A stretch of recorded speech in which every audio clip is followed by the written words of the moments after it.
இப்படி ஒவ்வொன்றுக்கும் மனுஷனுடைய மனத்தை கட்டுப்படுத்தி நேர்மையா வாழ்றதுக்கான ஒரு தைரியத்தை கொடுப்பதற்காக இந்து மதத்துல இந்த மாதிரி ஏராளமான பரிகாரங்களை ஏற்படுத்தியிருக்கு. ஒருவர் இன்னைக்கு வாழும்போது சாதாரணமா பணம் வேணும் அப்படின்னா அப்பா பணம் கொடுன்றாங்க. சாப்பாடு வசிக்கும் போது அம்மா சாப்பாடு கொடுன்றாங்க. இதே மாதிரி ஒவ்வொரு இதுக்கும் ஒவ்வொரு சாமியை கும்பிடணும். படிப்பு வரணுமா இதாப்பா சரஸ்வதின்னு கும்பிடுறாங்க. சண்டைக்கு போகும்போது இதா துர்கா தேவி வந்துட்டாங்க, காளி வந்துட்டாங்க அப்படின்னு சொல்றாங்க.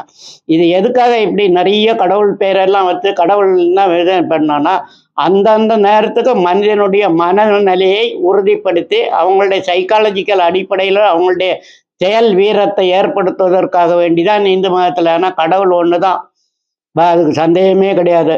ஆனால் மனிதனுடைய வாழ்க்கையை வாழ்வதற்கு எளிமையாக்குவதற்கும் மனிதனுடைய மன சுமையை குறைப்பதற்கும் இந்து மதத்தில் இப்படி ஏராளமற்ற வழிவகைகளை ஏற்படுத்தியுள்ளது. இதை பின்பற்றி நாமும் நலமடைவோமாக.